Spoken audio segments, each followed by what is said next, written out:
Bismillahirrahmanirrahim. Gimana kabarnya? Ya ampun. Baik Kamu ya. kelihatan kacamata aku gak? Hah? Kelihatan kacamata? Ah, kacamata aku gak ada dari tadi. Di tas. Mbak, nyari apa? Kacamata kuning. Gak kelihatan. Itu kacamatanya. Astagfirullahaladzim. Oh iya lupa. Lagi galau ya. Lagi galau, lagi gelisah nih sepertinya ya. Lagi banyak pikiran. Lagi banyak pikiran. Wah, tepat sekali nih. Gimana kalau kita sekarang diskusi masalah kegelisahan hati? Ya. Dan biar semakin ramai dan bermanfaat, kita ajak para pemirsa yang ada di rumah. Oke. Assalamualaikum warahmatullahi wabarakatuh. Waalaikumsalam. Alhamdulillahirrabbilalamin. Hari ini kita bisa berkumpul bersama, kita bisa hadir kembali di Kiswah Female TV Sembilan Nusantara. Dan tetap bersama para pemirsa yang ada di rumah. Rasa syukur tentunya patut kita ucapkan karena kita memiliki kesempatan untuk bisa berbagi, bercengkrama bersama dan juga berdiskusi bersama. Dan kali ini karena kebetulan nih teman kita ada yang lagi gelisah. Nah, jadi hari ini kita akan mencoba untuk berdiskusi, menjaga atau menghindari diri kita dari kegelisahan hati. Apalagi kalau anak-anak muda, anak-anak milenial, teman-teman yang ada di rumah yang masih dalam kondisi puber khususnya, rasa gelisah, rasa galau yang dikenal anak sekarang galau itu pasti menghampiri. Dan kalau sudah galau, kalau sudah gelisah itu kan pinginnya bingung ya mau berbuat apa ya. Contohnya ini tadi, nyari kacamata. Padahal kacamatanya di sini, ya. Tapi nyari kemana-kemana karena bingung. Kita gelisah, karena kita gelisah, kita galau. Dan biasa kalau orang galau, orang gelisah tuh bingung apa permasalahannya. Kayak hati tuh nggak tenang gitu, ya.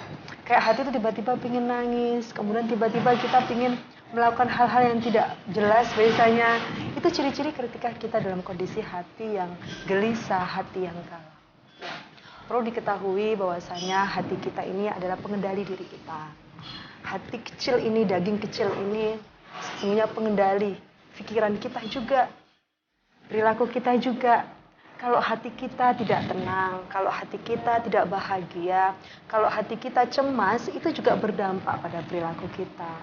Makanya kita banyak temui orang-orang yang gelisah itu biasanya pergi kemana tanpa arah. Benar gak sih? Kemudian para pemirsa juga kalau pas lagi gelisah pasti bawaannya pingin nangis tapi nggak tahu sebabnya apa. Cemas gitu ya. Terus alhasil nulis di status. Nah gitu ya. Padahal yang dinulisnya juga nggak tahu maksudnya. Nah, kemudian dibuat konsumsi publik kan. Malah itu berdampak pada hal-hal yang anfaedah, yang tidak bermanfaat. Untuk menghindari hal-hal yang sekiranya membuat kita terlalu sering gelisah, membuat kita terlalu sering galau, kita juga harus tahu caranya dalam mengatasinya. Karena ketika kita gelisah dan galau itu tanda-tanda kita jauh dari Allah. Tanda-tanda kita kurang bertawakal dari Allah. Tanda-tanda kita kurang berpasrah kepada Allah. Kita kurang menyerahkan semuanya kepada Allah. Karena kita masih berpikir karena manusia. Seperti itu. Jadi kegalauan ini terjadi karena memang kita kurang pasrah. Kalau mbaknya tadi gelisah karena apa? Ya, tugasnya baik banget nih. Tugas apa? Tugas kuliah. Tugas kuliah. Jadi bikin kayak bingung, gelisah gitu ya. Ya. Tugas kita, ya, apalagi yang berhubungan tentang kewajiban kita sebagai statusnya sebagai mahasiswa. Maka kewajiban kita menuntut ilmu tentunya yang pertama. Yang kedua, kita juga harus patuh terhadap tugas-tugas yang harus kita kerjakan. Itu termasuk kewajiban kita sebagai seorang mahasiswa. Ketika kewajiban itu tidak dijalankan, maka itu bisa dikategorikan kita tidak amanah. Kita termasuk orang-orang yang tidak sesuai atau dolim nanti ya. Dan itu berdampak yang sangat buruk juga dan yang tidak baik ya. Dan ketika kalian gelisah seperti itu, tugas yang paling terpenting coba di dalam hati ditenangkan. Tenangkan dengan lantunan-lantunan ayat suci Al-Quran. Gimana? Satu hari sudah baca Al-Quran berapa kali? Hah? Belum. Sudah punya keistiqomahan baca Al-Quran setiap hari? Sudah dilaksanakan? Nah, ini juga para pemirsa semuanya membaca Al-Quran, qiraatul Quran itu adalah hal yang terlihat kecil, tapi dampaknya itu sangat luar biasa. dampaknya sangat luar biasa. Itu bisa menjadi hifdzul kita, bisa menjadi penjaga hati kita. Agar hati kita tuh nggak gelisah. Jadi kalau gelisah, kalau galau sudah nggak perlu aneh-aneh ngelakuinnya. Cepet-cepet ambil air, wudhu. Cepet-cepet baca Al-Quran. Kalau seandainya sudah baca Al-Quran kok masih galau, tetap terus baca sampai benar-benar itu merasa tenang. Karena Al-Quran itu adalah syifa, obat. Maksudnya syifa di sini tidak berarti obat orang sakit yang sakit fisik. Ya, tapi tatmainnal qulub, penenang. Ya, penenang hati. Syifanya kita itu di Al-Quran ini syifa hati kita, obat hati kita. Kalau kita seandainya tenang, kalau kita seandainya sudah merasa di hatinya adem ayem gitu ya, kita pun nggak bakal gelisah. Kalau orang gelisah itu bingung loh, bingung, dan nanti berdampak pada aktivitas yang lainnya. Kalau yang sudah punya anak, mungkin saja sampai anaknya dilupain. Itu banyak kita temui. Ya, kalau yang kita sebagai seorang mahasiswa, karena kita galau dan gelisah, kita nggak mau berangkat kuliah, bener nggak? Males berangkat kuliah. Itu dari rasa gelisah, nggak mau ke kampus. Nah, untuk sebagai penyemangat kita, maka hati kita harus dijaga. Karena namanya gelisah itu berawal dari hati, dari kolbu. Jadi hati kita yang harus kita perbaiki, kita obati. Ya. Salah satunya tadi yang saya sebutkan dengan baca Al-Quran, kata penenang jiwa. Terus yang kedua, biar tidak galau, tidak gampang gelisah. Kenapa sih kita itu kok gampang gelisah? Selain karena hati kita ini memang jauh dari Allah, kita ibadahnya kurang baik. Masih suka menyepelekan.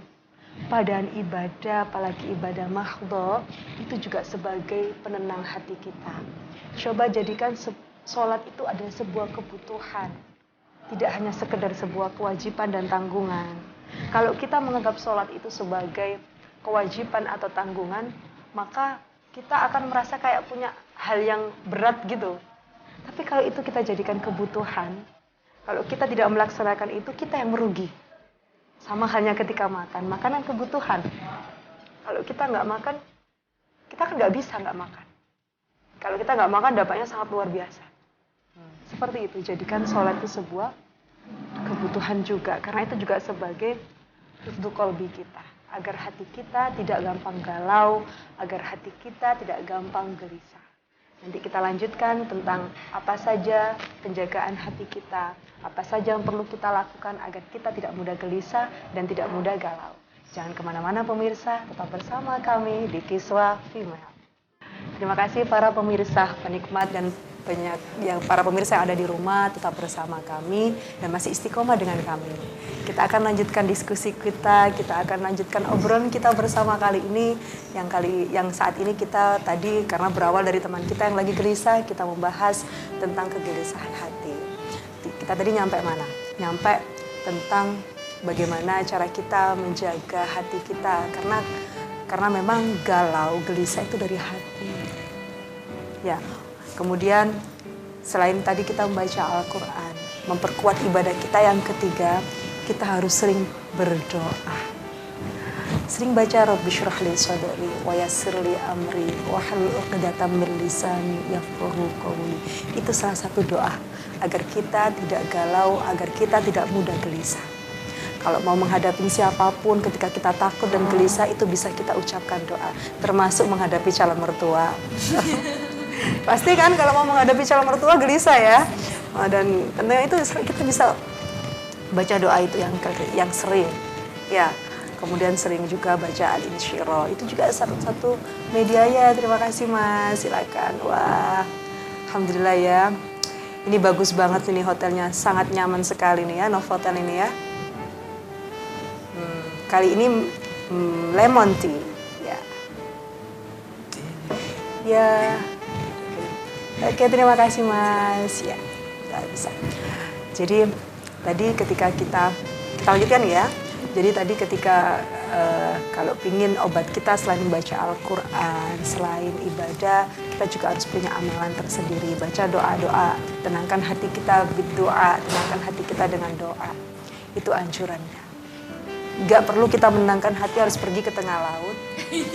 Ya, gak perlu kita menenangkan hati terus pergi ke tengah-tengah kebun, berteriak yang tidak malah merugikan orang lain. Gak perlu. Cukup dengan membaca Al-Quran. Cukup diperkuat ibadahnya. Dan cukup berdoa. Tadi dengan membaca Rabbi syrah li sadri. Salah satu contohnya. Doa-doa dengan ketenangan hati banyak sekali para pemirsa. Tadi salah satunya doa melapangkan dada. Kita dilapangkan dadanya. Rabbi syrah li sadri, dilapangkan dadanya agar kita ini bisa legowo, menerima, tidak gelisah. Kita gelisah itu karena kita khawatir. Kita gelisah itu karena terkadang kita kurang bersyukur. Gelisah karena kurang cantik. Gelisah karena merasa dirinya, aduh aku jomblo daripada yang lainnya.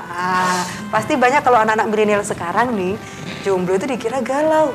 Padahal perlu diketahui ketika kalian dalam kondisi single yang seperti itu atau jomblo, bisa saja itu bentuk dari penjagaan Allah kepada kalian.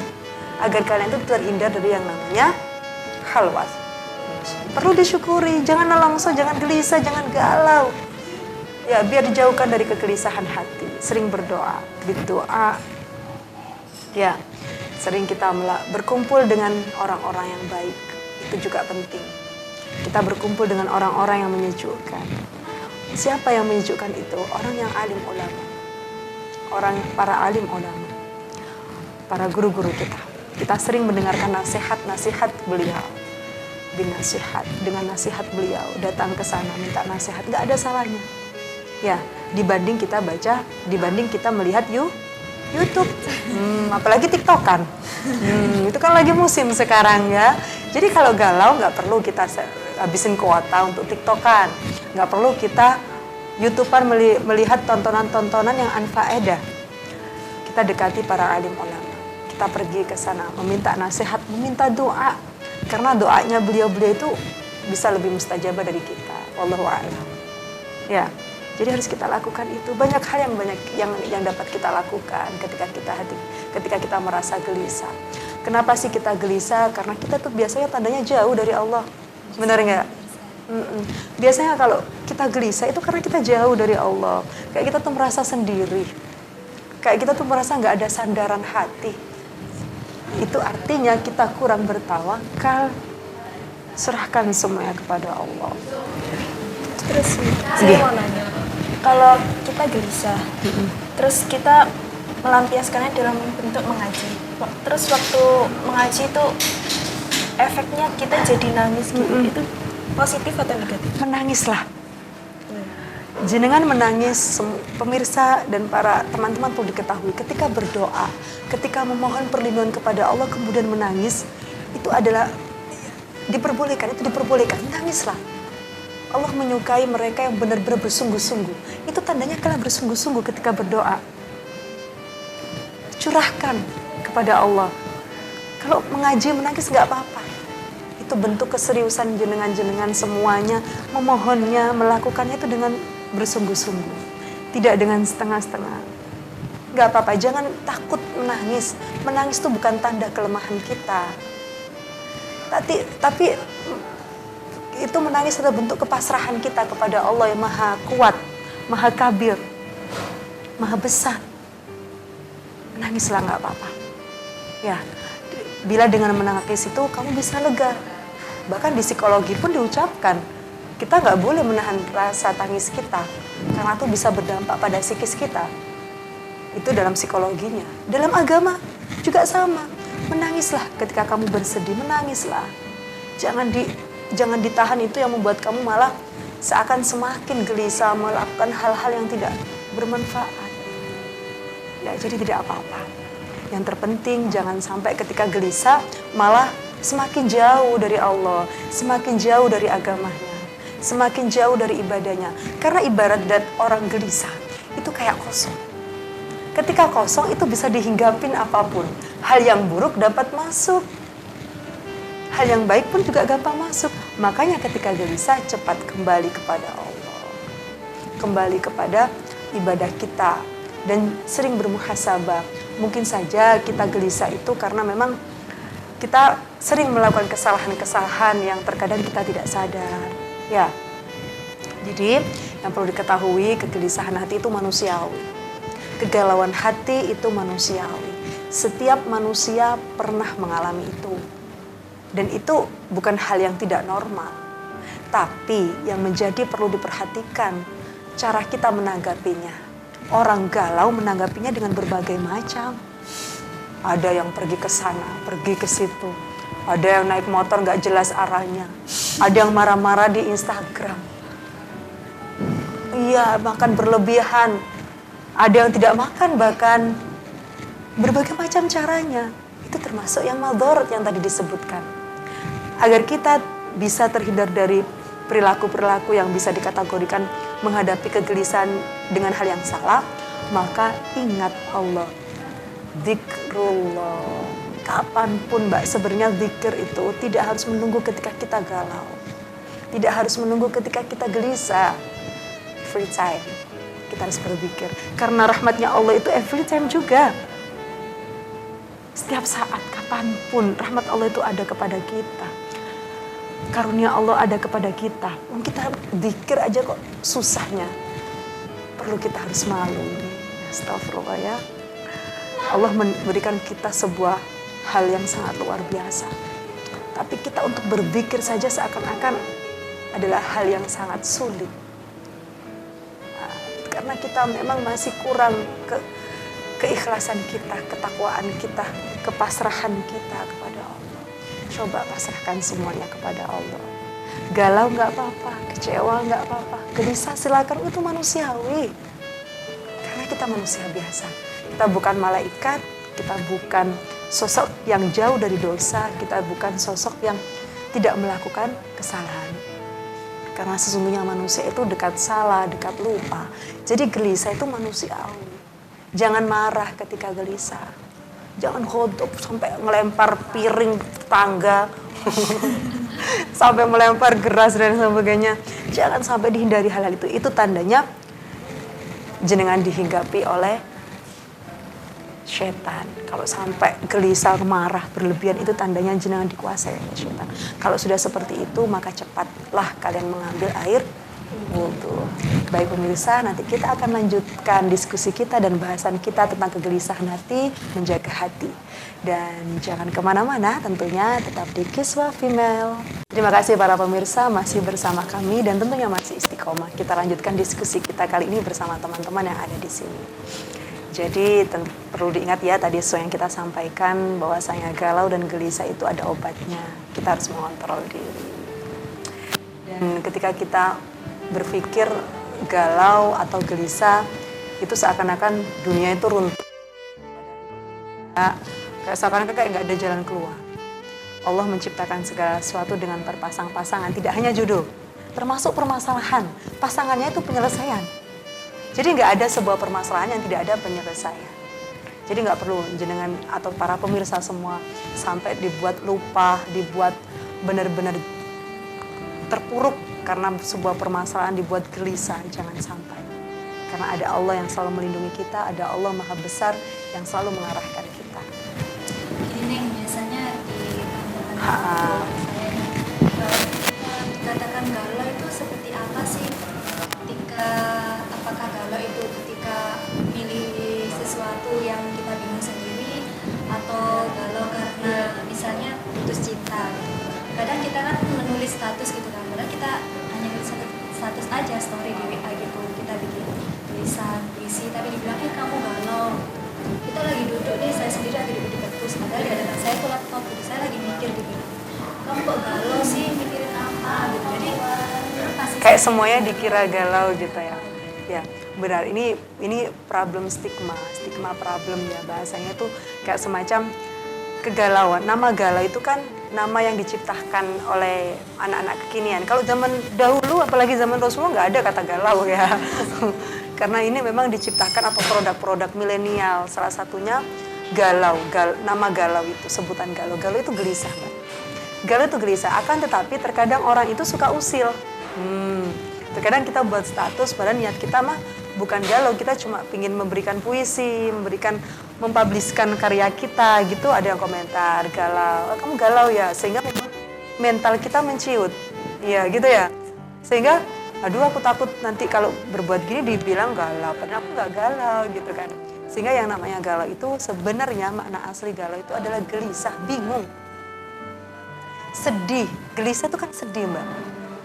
Gelisah itu kayak orang yang benar-benar bingung tanpa arah.